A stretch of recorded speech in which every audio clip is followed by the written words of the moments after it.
Hey, good morning to everybody. Happy Friday. It's Daryl here. It's bright and freaking early, man. It's 3 a.m. here in Connecticut on the East Coast. Okay, today I want to talk about, I want to do a recovery video, and I want to talk about something I saw briefly yesterday. It was just something in my usual travels, my usual routine. I was actually riding my bike, my daily bike ride, and I saw something that most people probably see every day. It was a homeless person in a tent. And somebody had picked a spot to put their tent up. They were obviously homeless. And I went by, I saw it, and I thought more and more about it as the day went on. And I thought about it before I went to sleep last night. And I thought about it every time I woke up during the night. And it didn't affect me like I thought it would. Usually when I see something like that, I think I'm very thankful for where I am. Let me start there. I've been clean and sober. Coming up on the 23rd of October of this month, I'll have 18 years clean and sober, completely clean and sober. Thanks to methadone maintenance. I got into methadone maintenance 18 years ago, and that's what actually got me clean and sober. And I saw this. I was on my usual bike ride yesterday, and I go through an empty parking lot. I'm riding through the city here. It's a city of about 60,000 people. And there's one or two shopping centers, like a food shopping center that's empty. It used to be like a Shaw's Market or something like that, and it's a big empty parking lot and a big, empty facade. And I go through the parking lot on my bike because there's no cars, and this way I could avoid the traffic. And I'm kind of speeding through the parking lot yesterday, and I occasionally see homeless people like camped out near here or looking for bottles or returns and stuff. See, I've been in this city for 3 years, and I've been clean and sober for 18 years, so I never used in this city. So I'm not familiar with the areas that sell drugs. I've seen in the newspaper, and I've heard through being in recovery groups and stuff like that. I've heard where they sell drugs, and I realized this after I saw this area, that it's somewhat near one of these areas, one of these housing projects that I've heard about. I've never actually even been to myself, but it's in the same area. Okay, so I go by this. It's a tent, and it's right in the front of the store. Like when you walk in, there's a covered area, the portico, the walkway that's covered when you walk into any kind of big supermarket.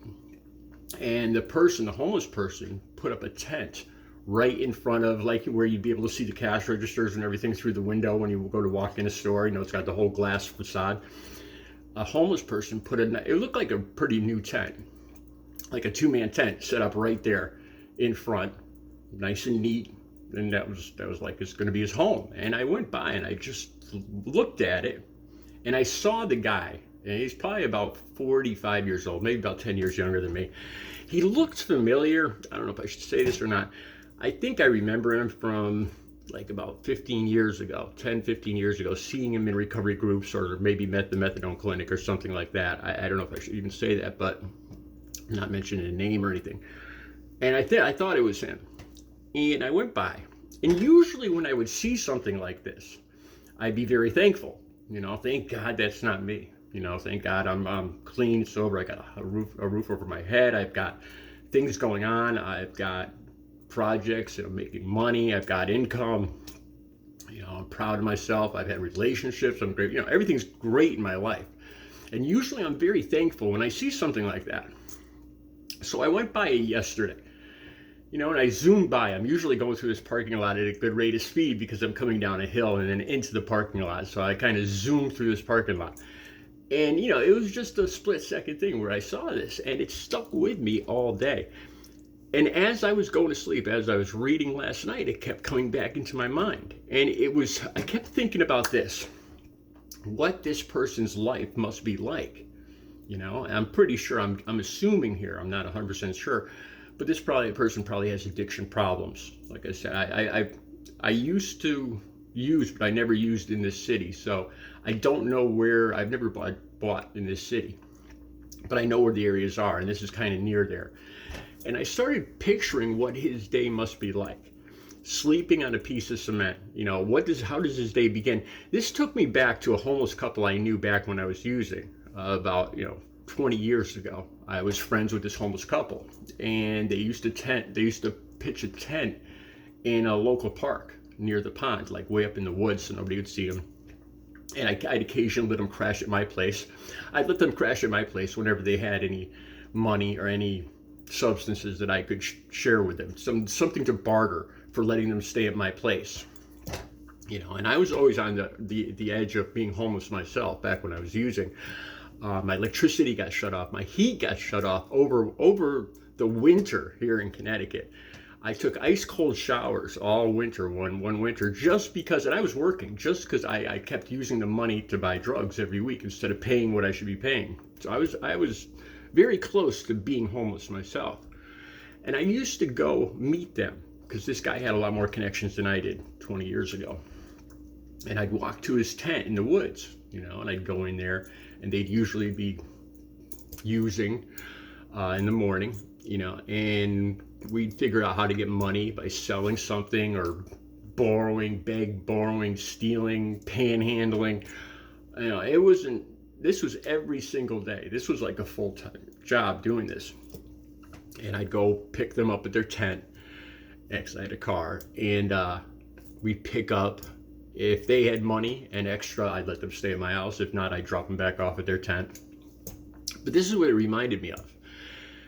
And yesterday, after I saw this, I started thinking about what this person's life must be like. Sleeping on that cement sidewalk. What does that cement sidewalk, that cold, because it's getting colder here in Connecticut. It's getting down to the 50s. Next week, it'll probably get down to the 40s. In a month, it'll be down to the 30s. By November, we might have snow. It's not a good time of year to be homeless. But besides for that, I was thinking about what this person's day must be like.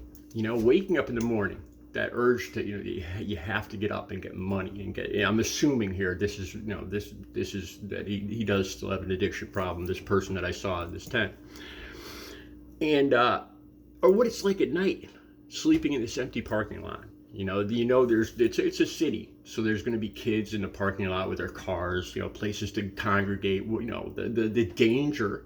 So I'm sure suburban teenagers in their cars and a homeless heroin addict probably might not get along too good, and I'm thinking of the fear that this person must deal with on a daily basis. That's their home on a piece of cement in that tent, and the police going by there, what did the police say? There's going to be a lot of people that don't want them there. There's going to be a lot of people that harass them, and there must be no peace.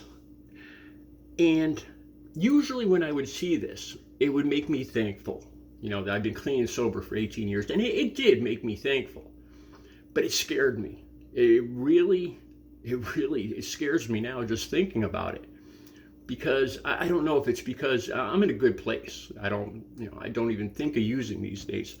It's not something I contemplate, but I was so close to, that was an alternative timeline for me. I could very easily be that person if I hadn't got clean and sober, if I hadn't got into the methadone clinic, if I hadn't really wanted to get clean, if I was still alive, if I wasn't in jail. That's more than likely, almost positively, that's right where I would be, in a tent. Because I wouldn't have been able to keep a roof over my head with the continuing addiction. I would have gotten arrested. I would have ended up homeless. I was this close to homeless when I got clean and sober 18 years ago. And it bothered me. It bothered me on a really deep level. It was like looking at another timeline of myself, and it scared me. It made me thankful, but it really scared me, thinking about what my life could have been like if I just didn't decide to go to the clinic, if I didn't talk to people, if I didn't go to that meeting that's changed my mind, that made me really want to get clean and sober. If this didn't happen, if that didn't happen, these little things, that would be me in that terrifying position of sleeping on a piece of cement every night. Where's their family? Is their family, does his family even still talk to him? And I'm thinking about overnight and that Jones, that sickness that comes in the morning, waking up on that cold piece of cement in this parking lot, in a tent. having to go and immediately, because you have to start moving immediately or you get sick, and the sicker you get, the harder it is to get money, and it gets you start feeling sicker and sicker. The clock starts ticking down right at dawn when you're an addict. As soon as you wake up, that clock is ticking. There's a very limited amount of time, and the dealers know this. The dealers are out in the morning. It's a weird world. It's a scary life. And this all just came back to me when I saw this homeless person in this tent yesterday, and how close I was. How, if not for God, if not for my own decisions, if not for the influence of my family, I don't know. But that could have been me so easy. And with a slip, I don't know what's in the future. Like I said, I'm in a good place. I would never consider using, but you never know what's down the line. I know I still have the disease of addiction, and it's terrifying. It was on my mind all night long, every time I woke up, before I went to sleep, and it wasn't a good feeling. It was a very anxious, scary feeling. It was like I saw myself, where I could be, or where I could be in the future if I don't keep on the right path. It was a profound experience, just seeing this homeless person with a tent. I hope this made some sense to you. Recovery is possible. I will have 18 years clean and sober on October 23rd of this month. 18 years clean and sober, and it's been the best years of my life. Have a good Friday.